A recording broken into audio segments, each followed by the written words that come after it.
నరసరావుపేటలోని జిల్లా కలెక్టర్ కార్యాలయంలో అమరజీవి పొట్టి శ్రీరాములు 73వ వర్ధంతి వేడుకలు నిర్వహించారు.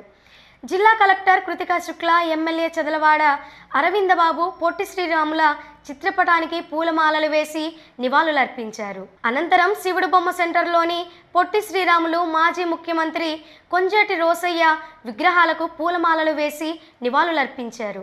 తెలుగు ప్రజల ఆత్మగౌరవ ప్రతీక, ఆంధ్ర రాష్ట్ర ఏర్పాటు కోసం ప్రాణత్యాగం చేసిన మహనీయుడు అమరజీవి శ్రీ పొట్టి శ్రీరాములు వర్ధంతి సందర్భంగా వారి త్యాగాలను స్మరించుకోవాలని ఎమ్మెల్యే చదలవాడ అన్నారు.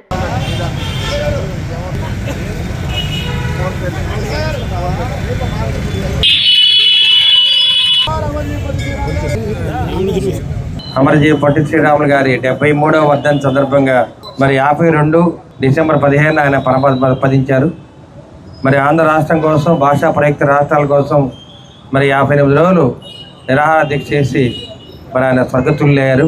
ఇటువంటి కార్యక్రమంలో మన ప్రీతం నేత నారా చంద్రబాబు నాయుడు గారు, పవన్ కళ్యాణ్ గారు ఉమ్మడి కుటుంబ ఆధ్వర్యంలో మరి స్మృతివనాన్ని ఏర్పాటు చేయడం జరిగింది. ఈ కార్యక్రమాన్ని కూడా ఘనంగా ఇవాళ విజయవాడలో ఈ కార్యక్రమాన్ని నిర్వహిస్తూ ఉన్నారు. కాబట్టి మరి ఆర్యవైశ్య ప్రముఖులందరూ కూడా మరి విజయవాడ తుమ్మలపల్లి కళాక్షేత్రానికి హాజరై అందరూ కూడా దానికి ఘన విజయం చేయాలని చెప్పి కోరుతున్నాను.